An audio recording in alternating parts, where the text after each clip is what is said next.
And this next guy has been with Brad from the beginning. He's earned his stripes. This is his first time featuring. Let's give it up for Mr. Matt Kaiser.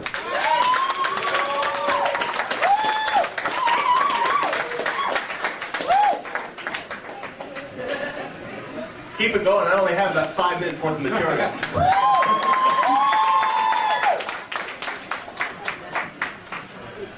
How you guys all doing today? I just recently found out that I have something called Asperger's syndrome. It's a form, thank you, I'll tell you. I'm going to tell you, it's a form of autism. At least that's what Wikipedia says.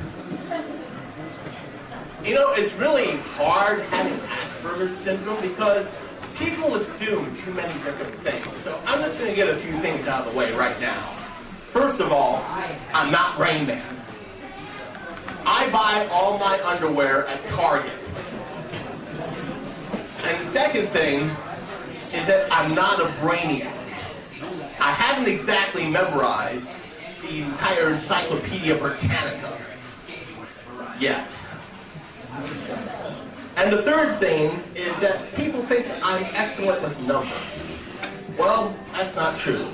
I'm lousy with numbers, which is why I carry this phone book, this planner, which is filled with numbers. At least it will be before I leave tonight.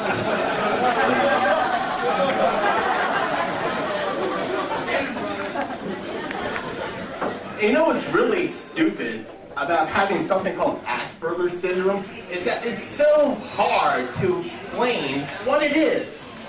I tell my friends and family and whoever that I have Asperger's syndrome, and they always say, you should have used a condom.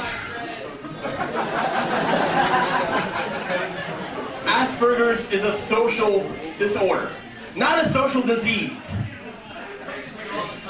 And you know what else is so weird about having something called Asperger's syndrome is that I find myself obsessed over the strangest things. I love The Price is Right. I have taped almost all 7,000 shows.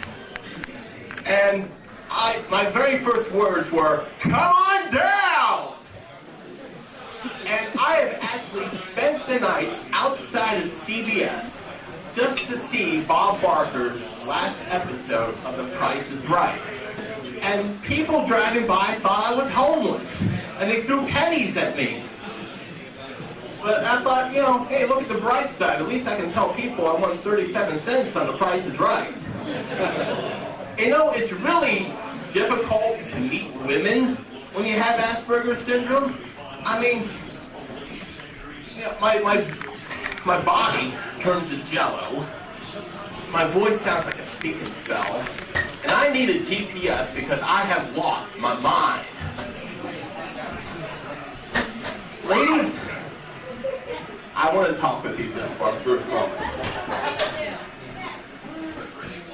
You guys aren't seeing the big picture here. This is virgin territory.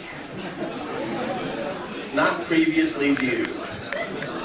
Yes, all this can be yours if the price is right.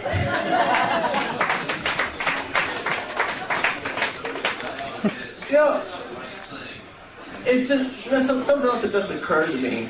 You know, I don't know why, but, you know, people look at me differently.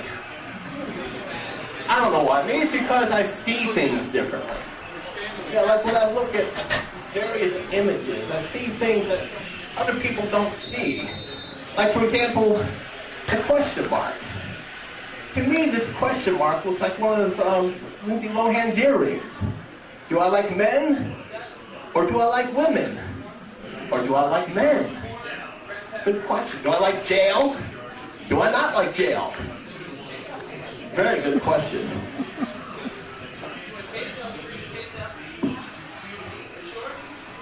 A guy at a wild New Year's Eve party.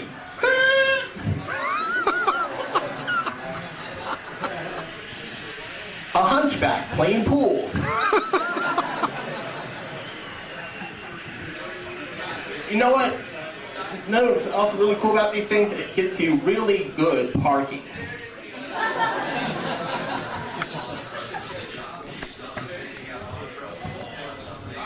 Here's another one that always baffles me, the semicolon. I never really knew how to properly use a semicolon.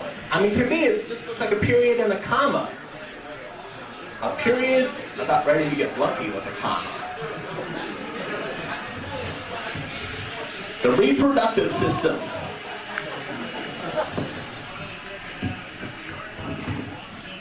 Nine months later. Now let's move on to something a little bit more sophisticated, the umlaut, or the diuresis. I had an umlaut for breakfast once that gave me diuresis, and it really screwed up my colon. I am trying to take off some weight, and so far I have lost 25 pounds. Thank you. I was hoping there was something important about that. Anyway, but I still have some problems. I love fast food, and I go to all the fast food places. McDonald's, Burger King, Wendy's, and that's just lunch. I love Checkers because they have 2 drive-thrus. I could drive up, get lunch through one, make a U-turn, and get dinner through the other. Those were the days. But my absolute favorite was the cheeseburger, because they have the quarter-pound burger, the half-pound burger, and a full-pound burger. And you know what they do? If you eat a whole-pound burger, they take your picture and they put it on the wall. Every single time you do it. That's right. I wasn't just a Burger King. I was in the Burger Hall of Fame. My plumpness captured on Polaroid, from wallet size to wall size. However, I realized that it really wasn't making me that appealing to the ladies. So I joined Weight Watchers. And one of the things I don't like about Weight Watchers is that you have to weigh yourself in public. And to me, weighing myself is like going to confession. Forgive me, Almighty God, for I have sinned. It's been 27 seconds since my last Twinkie. I have coveted my neighbor's ho-hos. I've honored my mother's cheesecake 3 times with Cool Whip. I've made a graven image of Willy Wonka.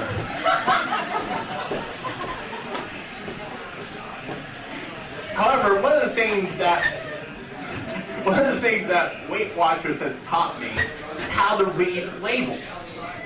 I'm at the grocery store, and there are all of these Hungry Man Sports Grill TV dinners staring at me. Every single one of them covered with cheese. The burgers, the fries, the brownies. It's like having the melting pot in your own living room. Have any of you actually ever read the nutrition information on these things? Good. 66 grams of fat. That's like eating 10 Subway sandwiches in one sitting. Jared would have a heart attack just reading the label. 3,000 milligrams of salt. That's enough salt to kill 10,000 snails. Put cheese on those things and you'd have Hungry Man escargot. You know, Hungry Man's slogan is, "It pays to be full." I think it should be, "Hungry Man, it pays to be full, but it sucks when you die."